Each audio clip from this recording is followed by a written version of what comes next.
Чували ли сте някой да казва: не вярвам в книга, която е писана от хора? Аз, следвайки и вярвайки в Бог, знам, че Той е авторът на тази книга. Защото това е Словото на Бог. Не мъртъв текст, а живото променящо и деятелно Слово. Именно Библията. Разбирам те. И аз бих се съмнявал, ако не бях преживял Словото от първа ръка.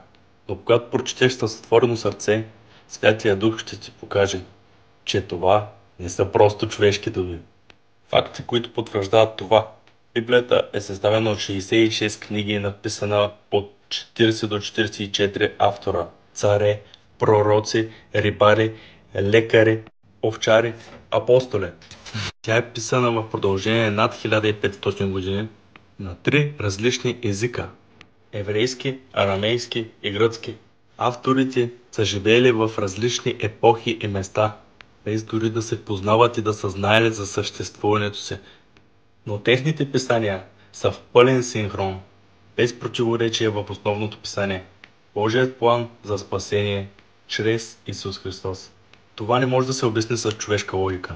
Такова единство в послание, смисъл и в пророчества, изпълнявани векове по-късно, е невъзможно без водителството на Святия Дух. Библията може да е писана от хора, но е вдъхновена от Бог. Точно както перото пише, но ръката, която го води, е Божията.